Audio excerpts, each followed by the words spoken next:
안녕하세요. 결혼한 지 6년 된 딸아이 하나를 키우고 있는 30대 여성입니다. 제가 원래 제 이야기를 어디다 하는 편이 아닌데 얼마 전 나온 합가 얘기로 속이 말이 아닌지라 여길 다 찾아오게 되었네요. 말주변이 없다 보니 두서가 없을 수도 있는데 그래도 이렇게 사는 사람도 있구나 생각하시고 가볍게 들어주시면 감사하겠습니다. 남편하고 저는 같은 중학교를 다녔어요. 하지만 당시에는 그다지 가까운 사이는 아니었습니다. 같은 반을 했던 것도 아니고 그렇다고 학원을 같이 다녔던 것도 아니고 다만 남편 친구랑 제 친구랑 친하다 보니 어쩌다 한 번씩 같이 어울렸던 게 전부였네요. 그러다 모두가 각기 다른 고등학교로 진학하면서 소식 들을 일이 없어졌고요. 하지만 그렇게 10년 가까이 흐른 후 정말 우연한 기회로 남편과 다시 연락이 닿았습니다. 대학교 졸업을 앞두고 취업 준비로 정신없이 바쁠 때였는데 그래도 제가 딱 하나 포기하지 못한 게 있었으니 그건 바로 영화 관람이라는 취미생활이었어요. 그것마저 안 하고 살면 정말 우울해서 죽을 것 같더라고요. 그런데 그것도 혼자 하니까 괜히 기운이 빠져서 인터넷에서 영화 관람 동호회 같은 걸 알아보고 한 곳에 나가게 되었는데 거기서 남편과 다시 만나게 될 줄은 상상도 못했었답니다. 어렸을 땐 별로 친하지도 않았으면서 그땐 서로 얼마나 반가워했는지. 하지만 그렇다고 저희가 바로 연애를 시작한 것은 아니었고요. 이후로 얼마 지나지 않아 저는 바로 취업을 했지만 남편은 졸업도 하기 전이었다 보니 그냥 가까운 친구 사이처럼 지냈어요.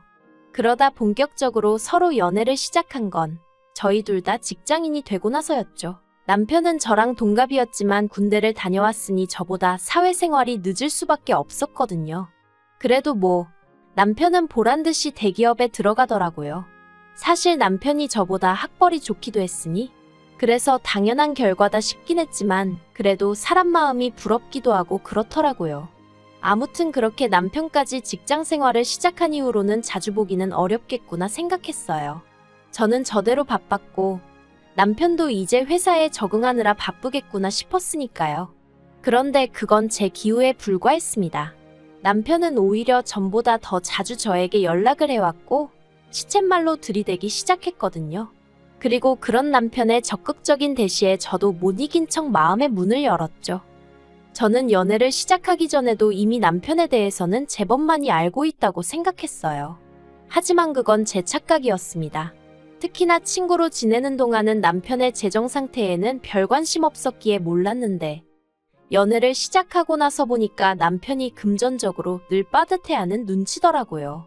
또래에 비해 월급이 적은 편도 아니었는데 왜 매번 빠듯해하는 건지 혹시 나랑 쓰는 돈이 아까워서 저러나 하는 오해도 아닌 게 아니라 하게 되더라니까요. 그런데 알고 보니 신호와 남편 그리고 시동생 중에서 그래도 제대로 된 밥벌이를 하는 건 남편밖에 없었고 그렇다 보니 시부모님 생활비로 남편이 막대한 지출을 하고 있었던 거였죠. 그 와중에 신호와 시동생도 이런저런 이유를 대가며 남편에게 손을 벌리고 있었고요. 그 사실을 알곤 얼마나 기가 차던지. 하지만 그때만 하더라도 제가 남편과 결혼을 전제로 만나고 있던 것은 아니니 괜히 이렇다 저렇다 말을 하기는 좀 껄끄러웠어요. 괜히 쓸데없는 오해를 사기도 싫었고요. 그런데 만나는 기간이 2년이 넘어가니까 누가 먼저랄 것 없이 조금씩 결혼 이야기가 오가기 시작했고 그렇다 보니 서로 얼마나 모았는지 그런 것도 오픈을 하게 되었는데 솔직히 어느 정도 각오는 하고 있었거든요. 그런데도 정말 깜짝 놀랐습니다. 모아둔 돈이 제 절반도 되지 않았으니까요. 그래서 결국 결혼은 하기로 했지만 그 조건으로 시댁에 드리는 생활비는 그렇다고 쳐도 신우나 시동생에겐 더 이상 금전적 도움은 주지 말라고 했어요. 경제권도 제가 가져오기로 했죠. 이게 남들이 들으면 이상할 수도 있는데 그래도 저희는 친구로 지낸 기간이 길다 보니 이런 이야기는 좀 더 직설적으로 할 수 있었던 것 같아요. 아무튼 남편도 이래저래 생각이 많아진 눈치였지만 결국 제 뜻에 따라주기로 했고 그렇게 저희는 결혼을 약속했습니다. 하지만 당연히 시부모님은 이런 변화를 달가워하지 않으셨죠. 결혼하고 첫 달, 줄어든 생활비를 받아드시곤 노발대발하시더니 급기야 제 면전에다 대놓고 야무진 여자를 데려오는 줄 알았더니 어디서 독한 X를 데려왔다는 소리까지 하셨으니까요. 신우나 시동생도 마찬가지였어요. 제가 남매 사이를 이간질한다며 절 못 잡아먹어 안달이었거든요. 결혼할 때 시댁에서는 한 푼도 도와주지 않으셨고 친정에서는 그래도 이렇게 해주셨습니다. 사윗감인 남편이 예뻐서 해주시고 그런 건 절대 아니고 하나뿐인 딸이 시작부터 고생할까 그게 걱정이라 해주신다 하셨죠? 그리고 말이 나와서 말이지만 저희 친정 부모님이라고 해서 사윗감인 남편을 처음부터 쌍수 들고 환영하신 건 아니셨어요. 제가 친정어머니랑 워낙 가깝게 지내다 보니 이런저런 이야기를 미주알고주알 전하곤 했는데 그렇다 보니 친정어머니는 사돈될 집안 형편이 좋지 않다는 것도 진작에 알고 계셨고 그런 집으로 시집을 가면 마음고생할 건 불보듯 뻔한 일이라며 적당히 연애만 하다 헤어졌으면 좋겠단 말씀도 몇 번이나 하셨었으니까요. 하지만 사람 마음이 마음대로 돼야 말이죠. 저는 친정부모님께 몇 번이나 남편의 배경 말고 앞으로의 가능성을 봐달라고 부탁을 드렸어요. 남편도 틈나는 대로 저희 친정에 찾아와 저희 친정부모님한테 살가운 아들 노릇을 자처했고요. 그러자 결국 자식 이기는 부모 없다는 말처럼 친정부모님께서 제 결정을 믿고 지지해 주신 거예요. 한편 결혼하고 2년 만에 지금의 딸을 가졌습니다. 그리고 저는 출산한 달 전까지 예전과 마찬가지로 회사에 나가 일하고 가끔 야근도 하고 지금 생각하면 시쳇말로 정말 빡세게 지냈어요. 참고로 저희 회사에도 출산휴가니 뭐니 하는 것들이 있긴 했지만 솔직히 그때만 해도 그 제도를 당당히 쓰는 사람은 적어도 저희 팀엔 한 명도 없었거든요. 그래서 저도 악으로깡으로 버틸 수밖에 없었죠. 그런데 더 큰 문제는 육아휴직이 끝나면서 터졌습니다. 원래는 제가 회사에 복귀를 하면 평일에는 친정에 아이를 맡겨놓을 생각이었어요. 주말에만 저희 부부가 아이를 보고요. 그런데 제가 막 회사에 복귀를 하려던 시점에 친정어머니께서 사고를 당하시면서 아이를 봐주실 수 없는 상황이 되었거든요. 그래서 어쩔 수 없이 어머님께 부탁을 드리러 갔어요. 사실 친정은 저희 집에서 왕복 2시간은 걸리는 거리였던 반면에 그래도 시댁은 1시간 안팎이면 오갈 수 있어서 출근 전에 맡겨놓고 퇴근 후에 데려오고도 할 수 있을 것 같았거든요. 그런데 어머님께선 저희 친정어머니 소식까지 들으셨으면서도 정말 단칼에 거절을 하시더라고요. 그리고 그 이유가 당시 어머님께서 취미생활로 노래교실에 다니셨는데 아이를 봐주게 되면 수업은 물론이고 행사 같은데 제대로 참여하기도 어려워진다는 거였죠. 어머님도 어머님 나름대로 자식새 키워놓고 이제 좀 쉬려는데 손녀를 봐달라 하니 답답하셨겠지만 며느리인 제 입장에선 또 그 거절 사유가 노래교실이라는 게 솔직히 어찌나 섭섭하던지요. 게다가 1, 2년을 봐달라는 것도 아니었고 반년 정도만 부탁드리는 거였는데 시터를 알아보지 그랬냐 하실 수도 있는데 시터도 알아봤었죠. 그런데 아이가 낯가림이 너무 심해서 그리고 아이 안전 문제도 있고 그래서 엄두가 안 났어요. 아무튼 그래서 결국 제가 회사를 관두고 아이를 키우기 시작했어요. 아이가 어느 정도 자라면 다시 복직을 하든 다른 길을 찾아보든 그건 그때 가서 생각해보기로 하고요. 친정어머니가 당신이 저를 주저앉힌 것 같다 하시며 어찌나 속상해 하시던지. 그리고 이후로 시댁 식구들과는 좋을 것도 나쁠 것도 없는 사이로 대면대면하게 살아왔습니다. 신우는 여전히 시집도 안 가고 혼자 지내고 있었고 시동생은 저희 애가 태어나던 해 7살이나 어린 동서와 결혼을 했지만 사이가 좋지 않았죠. 동서한테 듣기론 시동생이 동서를 꼬셔내느라고 되도 않는 거짓말을 어지간히 했던 모양이더라고요. 하지만 어디까지나 다른 집 사정이니 제가 굳이 알려고 하지도 않았고 솔직히 그렇게 궁금하지도 않았어요. 저는 저대로 제 가족 챙기고 애 키우느라 하루하루 정신없이 살아가고 있었으니까요. 그러다 올해 초 아버님이 돌아가셨습니다. 아버님이 평소에도 코골이가 심하셔서 어머님과 다른 방에서 주무신 지가 10년이 넘으셨다 들었는데 그렇다 보니 아버님이 돌아가셨다는 걸 아침에서야 어머님이 발견하셨다대요. 그래서 그 일로 가족들이 크게 충격을 받았고 어머님이야 말할 것도 없었죠. 그런데 그 일이 있고 2달쯤 지났을 때인가 신우가 앞으로 어떻게 할지 상의를 해야 할 거 아니냐며 저희 부부와 시동생 내외를 불러 모았습니다. 그리고 그때만 하더라도 저는 앞으로 뭘 어떻게 하자는 건가 싶었어요. 이미 저나 남편은 아버님이 돌아가신 이후로는 시댁에 틈틈이 들려 어머님 안부도 챙기고 말동무도 되어드리고 나름대로 할도리는 하고 있었거든요.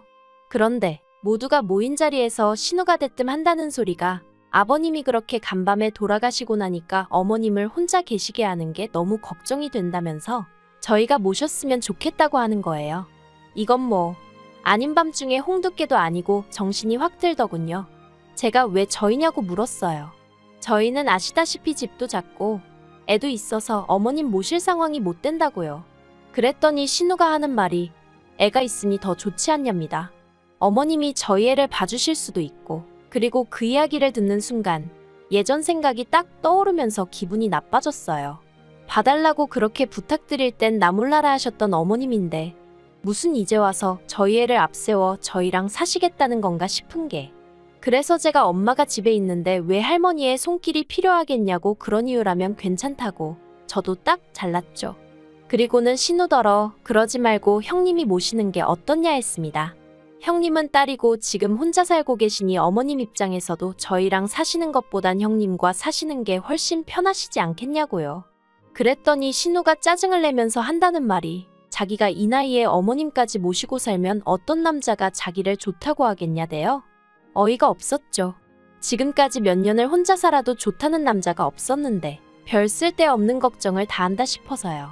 하지만 차마 그런 말을 대놓고 하기는 그래서 그냥 형님도 형님 나름의 사정이 있듯이 저희도 저희 사정이 있다. 자주 들여다보고 살 수는 있어도 모시고 살 수는 없다고만 단호하게 얘기했어요.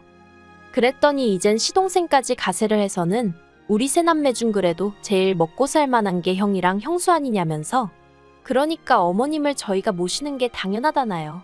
웃겼죠. 먹고 살 만한 거랑 합가랑 도대체 무슨 상관인가 싶은 게.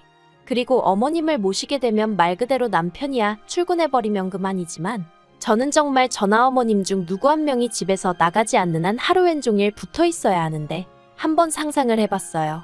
그런데 정말이지 단둘이 같이 있을 상상만 해도 머리가 지끈지끈 아파오는 게, 그래서 제가 시동생 뒤로 숨어있는 동서한테 동서라면 어머님이랑 단둘이 매일같이 붙어있을 수 있냐고 대놓고 물었더니 죄송해요 한마디만 하더라고요.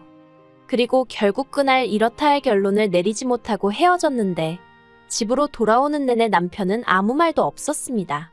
아무래도 어머님의 거취 문제가 제대로 결론이 안 나서 그런가 보다 싶어서 저도 굳이 애써 말을 걸고 그러진 않았죠. 그러다 주차장에 도착해서야 남편이 얘기 좀 하자며 말문을 열길래 그래 한번 얘기해봐 했더니 자기는 솔직히 어머님을 모시고 오고 싶답니다. 뵈러 갈 때마다 풀 죽어 계신 어머님을 보는 게 그렇게 가슴이 아프더라면서 이제껏 자기가 매번 제 의견을 따라주었으니 이번만큼은 자기 뜻대로 해주면 안 되겠냐고요. 그래서 제가 미안하지만 그렇게는 못한다고 난색을 표했어요. 100번 1000번 양보해서 아침 저녁으로 어머님 찾아뵙고 끼니는 챙겨드릴 수 있어도 한 공간에서 다정하게는 못 살 것 같다고요. 그리고는 남편더러 당장 당신 기분 좋으라고 혹은 어머님 기운 차리시라고 선뜻 합가하겠다고 했다간 시간이 지난 후에 내가 후회할 것 같아서 그러니 나 좀 이해해달라 했죠. 하지만 남편도 이번만큼은 도통 저를 이해해주려 하지 않았고 결국 일주일 넘는 시간 동안 설정과 냉전을 오가다 결국엔 제가 졌어요. 어머님을 모셔오는 쪽으로 결론을 냈죠. 단 제가 생활비 말고 어머님을 모시는 데에 대한 노동의 대가를 요구했고 재산분할에 관해서도 조건을 내걸었습니다. 그리고 이 모든 걸 서류화해서 공증도 받겠다 했거든요. 그랬더니 신우고 시동생이고 저더러 돈독이 올랐냐며 미쳤다고 욕을 해대는 거예요. 사실 처음에 어머님의 거취 문제를 가지고 얘기가 나왔을 때 신우가 자기가 시동생네랑 해서 한 달에 100만 원씩 어머님 생활비를 주겠다 했었어요. 그리고 그때는 아예 모셔올 생각이 없었기에 그런 말도 귓등으로 듣고 흘렸었는데 남편이 하도 집요하게 졸라서 결국 모시고 오자는 쪽으로 이야기가 되니까 불현듯 신우가 했던 말이 떠올랐고 그때부터 나름대로 저도 계산을 해보니까 이런 표현은 좀 그렇지만 생활비만 받아서는 수지타산이 안 맞겠더라고요. 생활비로 100만 원을 받는다고 해도 그거 뭐 어머님 필요하신 거 사드리고 하면 금세 사라질 텐데, 하지만 신우나 시동생은 돈 들였으니 자기들 할 도리는 다 했다고 고개 빳빳이 들고 저희 집에 드나들겠죠. 자기들 마음대로 이러쿵저러쿵 이래라 저래라 해댈게 뻔하고. 그럼 뭐 막말로 저는 남는 거 하나 없이 고생만 죽어라 하고 남 좋은 일만 시키는 거잖아요. 그러니 그럼 돈이라도 더 받아야겠다 그런 생각이 들대요. 그래서 제가 생활비 100만 원에 추가로 저한테 월급 준다 생각하고 100만 원 더 달라고 했어요. 그리고 어머님이 저희 집으로 오시게 되면 어머님 사시던 집 전세 계약도 더는 연장 안 해도 되니까 그 보증금의 절반을 저랑 남편에게 달라고 했죠. 그리고 무엇보다 이 모든 과정을 서류로 만들어 공증을 받고 싶다 했어요. 그러면 저희도 어머님 돌아가실 때까지 책임지고 모시겠다고요. 그런데 신우가 저더러 자기들이 며느리를 들였지 파출부를 들였냐면서 무슨 월급을 달라는 거냐고 화를 내는 거예요. 어이가 없었지만 계속 얘기해봤자 딱히 답이 나올 것 같지도 않고, 그래서 제 조건을 수용하던가 그게 아니면 뭐 전부 다 없던 이야기로 하자고 했습니다. 막말로 저는 아쉬울 거 하나 없었으니까요. 그랬더니 며칠 뒤 신우한테 또 연락이 와서는 그 며칠 동안 자기도 나름대로 만반의 준비를 했다고 생각한 건지 제가 전화를 받기가 무섭게 무슨 따발총 마냥 쏘아대기 시작하더라고요. 그런데 기껏 생각해냈다는 말이 저더러 남편이 벌어다주는 돈으로 먹고 살면서 시어머니 모시는 건 못한다는 게 말이 되냐입니다. 시어머니가 안 계셨으면 제 남편이 어떻게 이 세상에 존재했겠냐면서 저더러 며느리돌이는 해야 할 거 아니냐면서요. 이렇게 말하긴 좀 그렇지만 시집도 못 간 주제에 며느리돌이를 운운하는 신우가 좀 웃기긴 하대요. 아무튼 결과적으로 어머님은 모셔오지 않기로 했어요. 하루가 멀다 하고 신우랑 시동생은 물론이고 어머님까지 남편한테 제 욕을 하셨는데 그게 역효과가 났거든요. 막말로 그래도 저나 남편은 못해도 이틀에 한 번은 시댁에 들려 어머님을 챙겼지만 신우나 시동생은 일주일에 한두 번, 그것도 빈손으로 덜렁덜렁 왔으니 남편이 그걸 알곤 원래 사람이 자기 똥굴인지는 모른다더니 누가 누구를 욕하는 거냐면서 그냥 각자 알아서 하자고 상황을 정리해버렸거든요. 어머님한테도 우리 애는 안 봐줘놓고 이제 와서 어머님 모시고 살라 소리를 어떻게 하시냐면서, 그리고 저는 아랫동서 마냥 이번만큼은 남편 뒤에 딱 숨어버렸네요. 솔직히 어머님 연세가 더 드시면, 그래서 정말 도움의 손길이 필요해지시면 그때는 뭐 또 그때대로 방법을 찾아야겠죠. 하지만 지금은 아니에요. 그리고 자식이 저희 남편만 있는 것도 아닌데 왜 잘 사는 저희를 들쑤시지 못해서 안달인지 모르겠네요. 아무튼 말로만 효도하는 것들이 제일 문제 아닌가요?